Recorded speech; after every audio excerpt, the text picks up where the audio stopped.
tadi saya katakan itu sebenarnya saya ambil dari berbagai pemikiran, misalnya dari UNESCO, kemudian berpikir dari pemikiran OECD, kemudian ada berpikir dari pemikiran Forum Ekonomi Dunia, ya, yang mengatakan tentang top skill. Ini juga berkembang dari top skill 2015 menjadi 2020, dan saudara lihat di sini dikatakan ada beberapa hal penting. Yang pertama itu tentang complex problem solving. Ingat tadi, jadi menyelesaikan masalah yang kompleks itu menjadi penting pada dunia akademis, apalagi S2, S3, apalagi di kajian strategi global. Kemudian koordinasi dengan yang lain, koordinasi antara bidang ilmu, antara ilmuwan, ya, antara universitas yang satu dengan yang lain. Kemudian juga perlu memanage ilmuwan, orang, ya, karena sekarang kita lebih misalnya dituntut untuk bisa bekerja sama.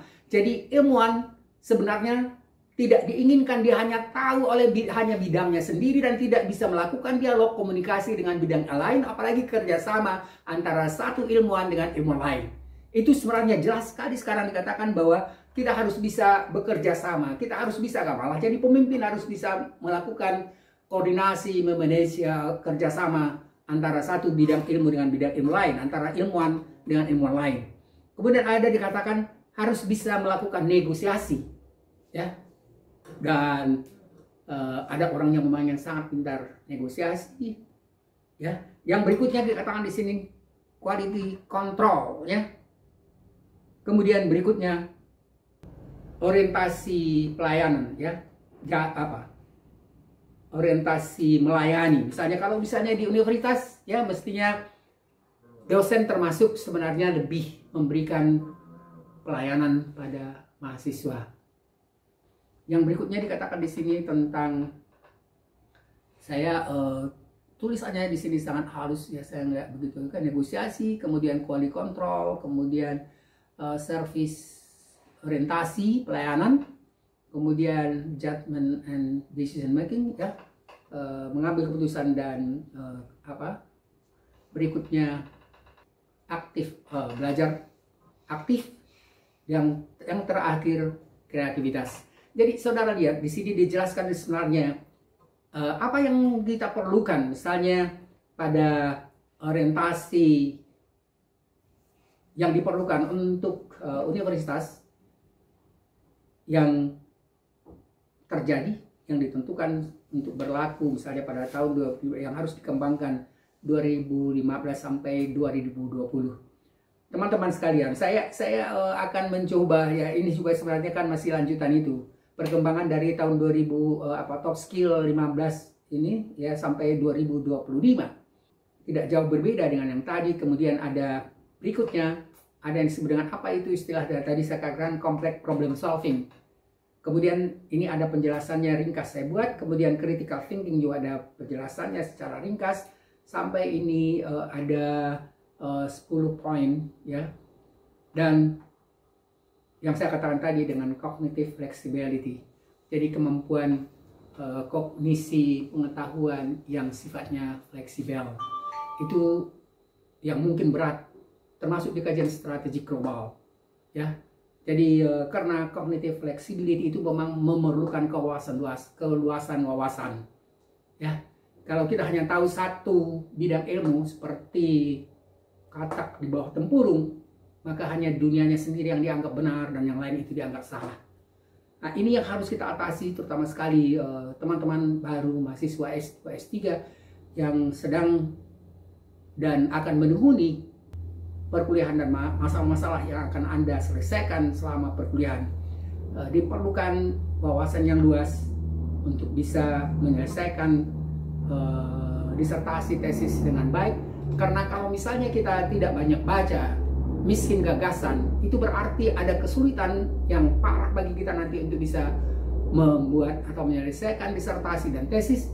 Dan sering sekali mahasiswa itu mengatakan, Pak, saya tidak pernah ada, tidak muncul gagasan, tidak kreatif. Tidak kreatif itu sebenarnya ibaratnya kalau kita itu miskin ilmu, miskin uang, tidak bisa beli, tidak bisa banyak kemana-mana, tidak bisa banyak bergerak.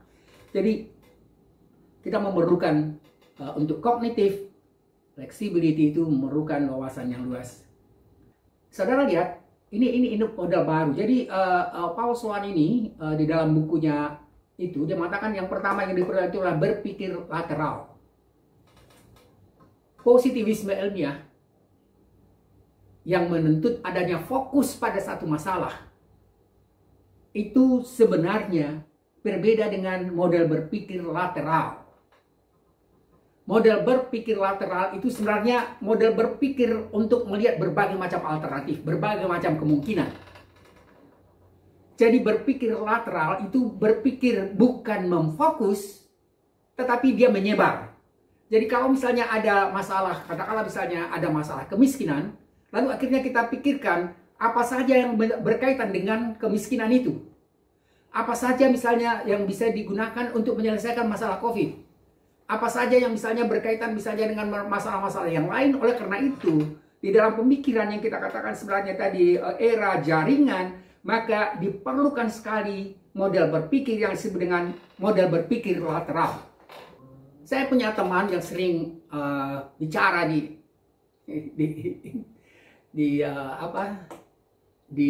media, yang bicara di online, di YouTube, yang sering sekali orang mengatakan, oh dia kan ngomong seenaknya.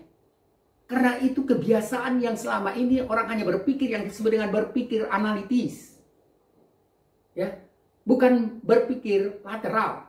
Kalau berpikir analitis itu sebenarnya model memilah bagian-bagian aja. Jadi kita misalnya menganalisa tentang satu masalah secara mendalam.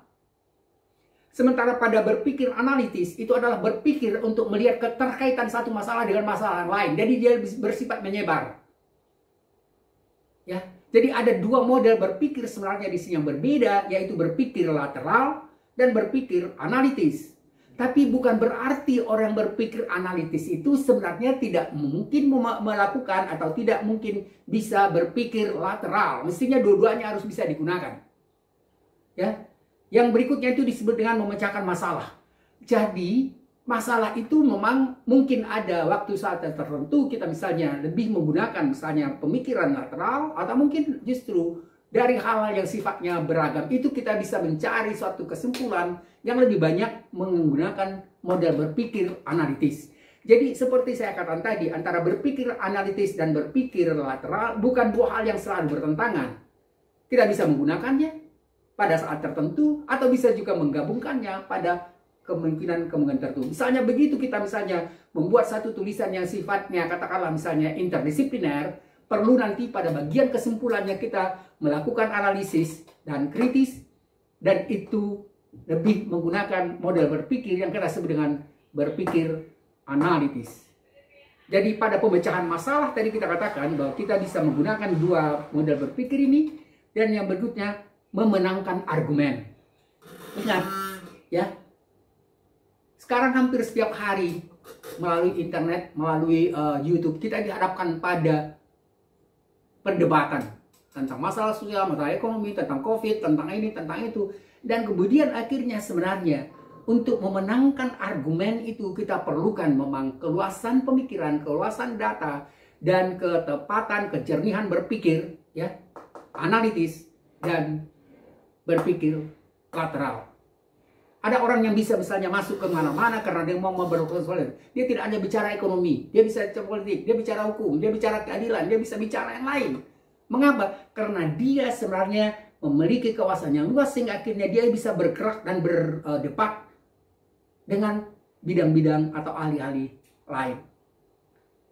Jadi untuk memenangkan argumen, nanti kita bisa misalnya menjelaskan tentang metode yang disebut sebenarnya metode dekonstruksi dari Derrida, atau mungkin juga bisa menjelaskan tentang metode genealogi dari Michel Foucault, atau kita bisa menggunakan misalnya model teori pemikiran atau misalnya habitus dan kapital dari Pierre Bourdieu dan lain-lain. Berikutnya misalnya di sini dikatakan tentang meningkatkan kinerja memori. Ya, berikutnya yang terakhir di sini dikatakan mewujudkan ide-ide Anda, ya. Jadi ingat, ini masih banyak teman-teman sekalian. Jadi saya pikir untuk kuliah sebenarnya lebih dikatakan bukan kuliah perdana, karena nanti masing-masing bidang-bidang ilmu lain atau pada perguruan kuliahan resmi lainnya nanti sebenarnya ada kuliah-kuliah tertentu, dan ini saya diminta beberapa hari yang lalu untuk memberikan kuliah umum. Untuk hari ini saya pikir kuliah umum kita sampai di sini saja. Mudah-mudahan lain kali kita bisa lebih perjelas itu pada perguruan kuliahan di ruang kelas atau diskusi lain. Terima kasih atas perhatian saudara-saudara.